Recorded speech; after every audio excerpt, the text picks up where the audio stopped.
Good morning to you. I'm digital anchor Brandy Smith. We are giving you a live look right now from Champions Forest Baptist Church, where you see so many deputies, other law enforcement, awaiting the arrival of Deputy Kareem Atkins. He is one of 3 Precinct 4 deputies who was shot last week in what Constable Mark Herman called an ambush.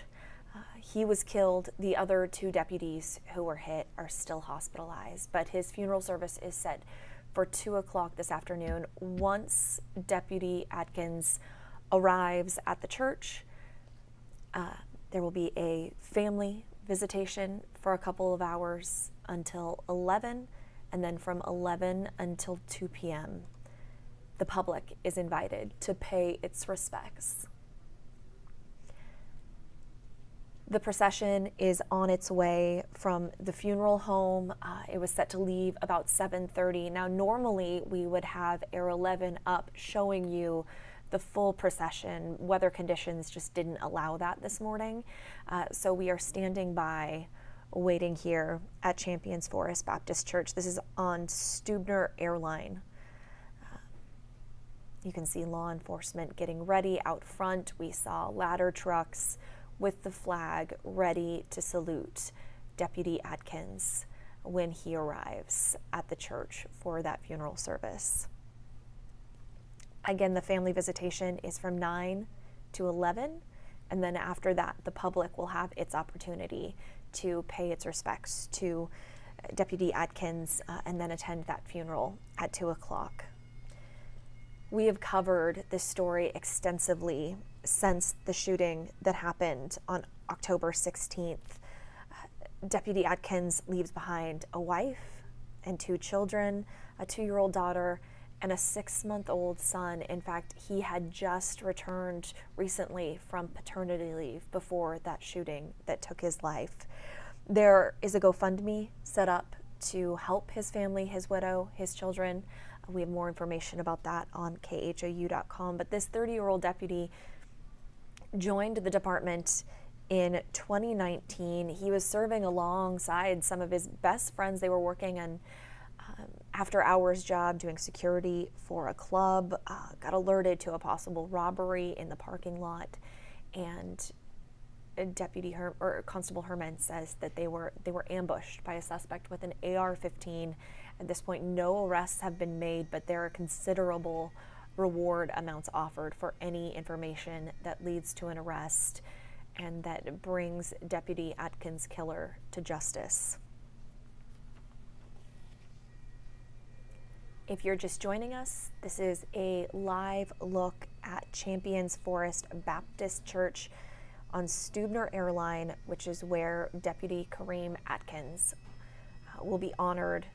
His funeral service is later this afternoon at 2 p.m. Of course, we'll provide coverage of that as well. But right now, we are awaiting the arrival of the procession from the funeral home to the church.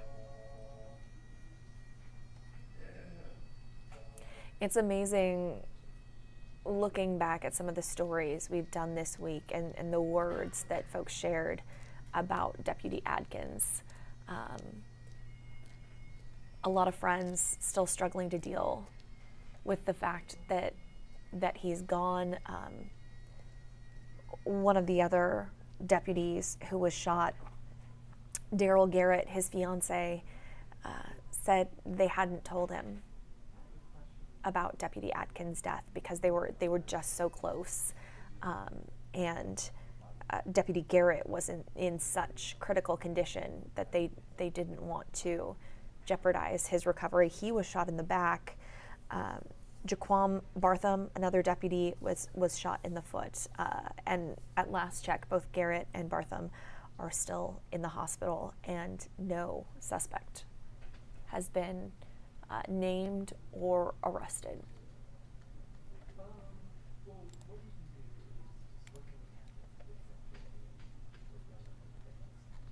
I want to go through some of the Facebook comments here. So many of you sharing prayers. Jackie says, RIP Deputy Atkins, prayers, God bless them, praying for his family and the other officers' families, sending prayers to the family. That's from Monica. Michelle says, God bless this family. Walter is sending prayers to the family.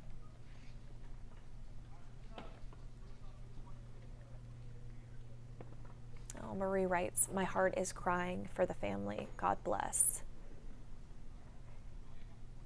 It's a reminder of what these families put on the line every single day as law enforcement officers and other first responders go out on the job. And it's one of those things you sign up for with the job, but you just hope that they walk through the door at the end of the day.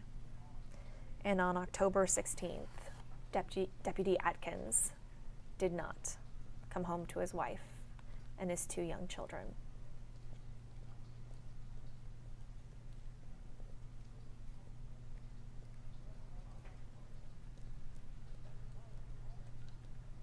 I know quite a few of you are just joining us as we take a live look at Champions Forest Baptist Church. This is where the funeral service will be held for Precinct 4 Deputy Kareem Atkins. It's later this afternoon at 2. What we're waiting on is the arrival of the procession, his body being transported from the funeral home to the church ahead of the funeral service at 2 p.m. If you want to pay your respects to Deputy Atkins, that funeral service again is at 2, but there's also a public visitation from 11 a.m. until 2 p.m., giving the community the opportunity to say goodbye to a man who'd served with Precinct 4 since 2019, but a 30-year-old father of 2, leaving behind a wife, a 2-year-old daughter, a 6-month-old son, and 2 friends who also worked in Precinct 4 with him, hospitalized as a result of what Constable Herman called an ambush on October 16th. Yumiko writes on Facebook, prayers to this brave man's family. Tammy also shares prayers for his family.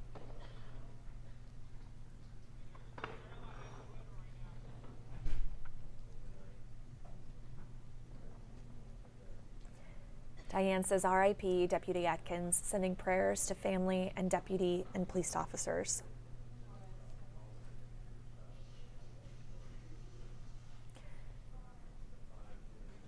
I mentioned this earlier, we would normally have Air 11 up above the procession following it as it made its way from the funeral home to the church. Weather conditions today just didn't allow that. So we have this camera set ready to go. It's hard to say exactly when the procession will arrive, but we know this is of such high interest to so many of you to see a life cut short like this, and a lot of folks just want to pay their respects any way they can, whether that's watching a live stream or going to the visitation today, to the funeral service this afternoon.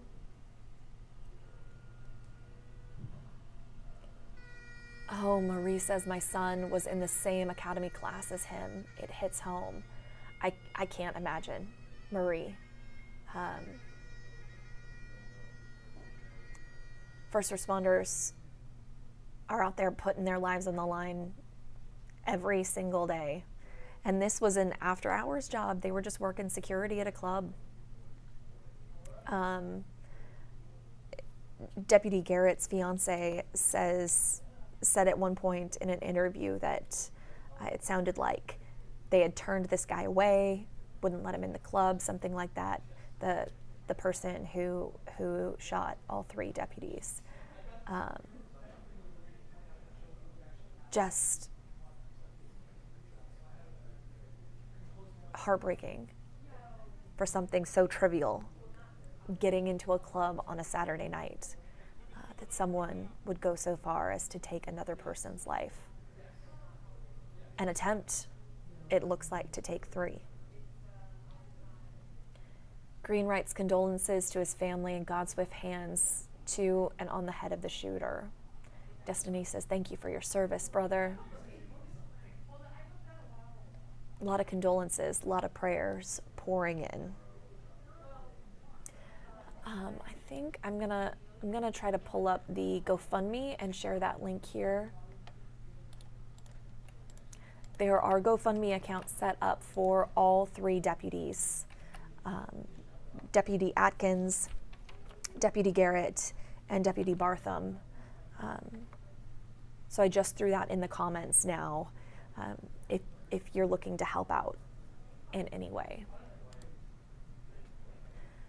But this seems all too routine. I joined you just a couple of weeks ago as we laid another officer to rest. And a couple months before that. This is just the kind of routine you don't want in a community.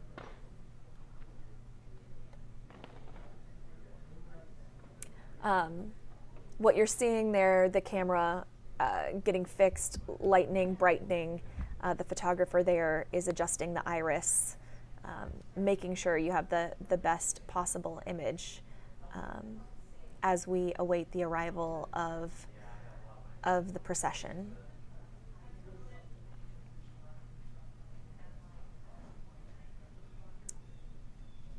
The other crews there.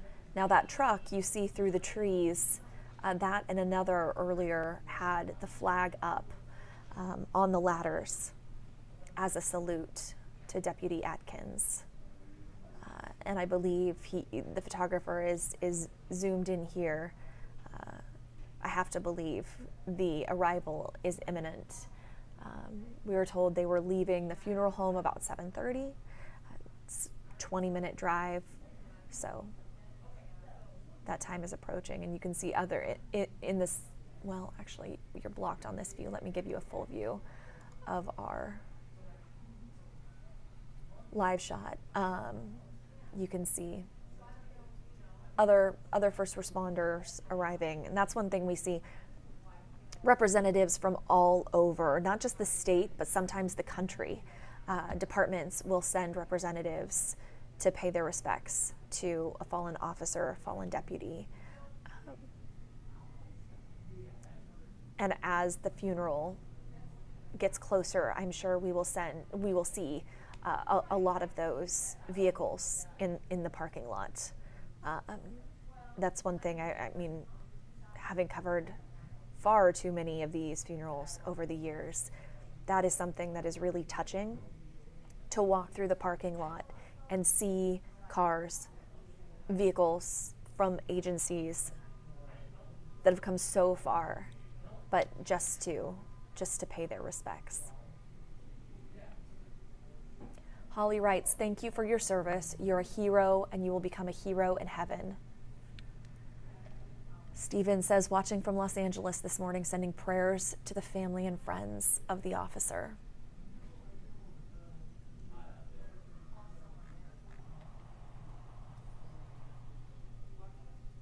Again, Deputy Atkins was 30 years old. He joined Precinct 4 in 2019, but had just recently returned from paternity leave after his wife gave birth to his son 6 months ago. And here we see the procession arriving, the hearse carrying the body of Deputy Kareem Atkins, who lost his life on October 16th. From here, I'm going to turn off my microphone and just let you soak up these very powerful moments as Deputy Atkins arrives at Champions Forest Baptist Church.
Hey there, digital anchor Brandy Smith here. We're just standing by waiting for the ceremony to get started. We apologize. We know that that truck is blocking the shot. This is the only camera we have there at Champions Forest Baptist Church. So hopefully we can get you a better view as they take Deputy Atkins' flag draped coffin from the hearse there into the church ahead of his 2 p.m. funeral service.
The body of Deputy Kareem Atkins is now inside Champions Forest Baptist Church, where it will stay until the funeral service at 2 o'clock this afternoon. Between now and then, there's a family visitation from 9 a.m. to 11 a.m. and from 11 to 2 p.m. the public is invited to pay their respects to the fallen deputy who lost his life on October 16th.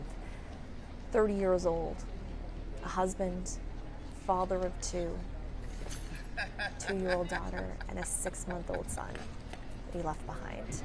We will be back with coverage ahead of his funeral at 2 o'clock. Until then, I encourage you to jump into the link I shared in Facebook. There are GoFundMes set up for Deputy Atkins' family as well as the families of the other 2 deputies who were shot, who are still hospitalized. We, of course, have much more coverage on KHOU.com as well.